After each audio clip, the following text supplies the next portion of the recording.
Hi, this is David from over at simplymaya.com, and we had a forum question yesterday on some of the limitations of Mari Indy.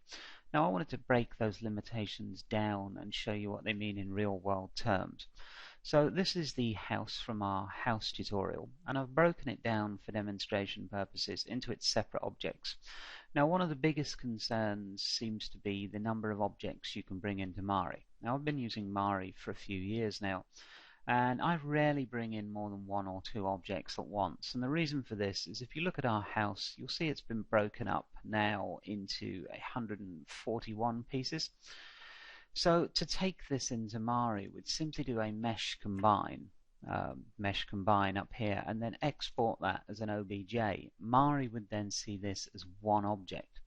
Now, when I'm texturing a scene, I'm not going to bring the whole scene in at once. I'm going to break it down in particular parts. So, for instance, this house and its walls and its windows would be one part, the roof would be another.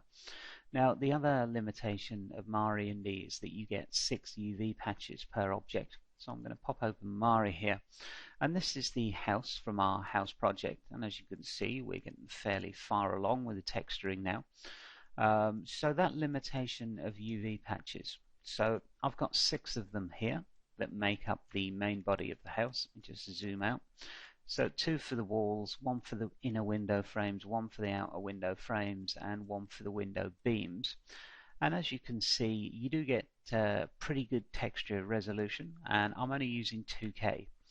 So if you were to use all 6 patches available to you, you would get 24K's worth of textures, 6 textures at 4K. So realistically speaking, that's pretty much enough texture space for one object. And the same goes for if you're texturing characters. I've got a small character project here. So again, I'm only using 2 UV patches as this with this character. You just give it a second to open up.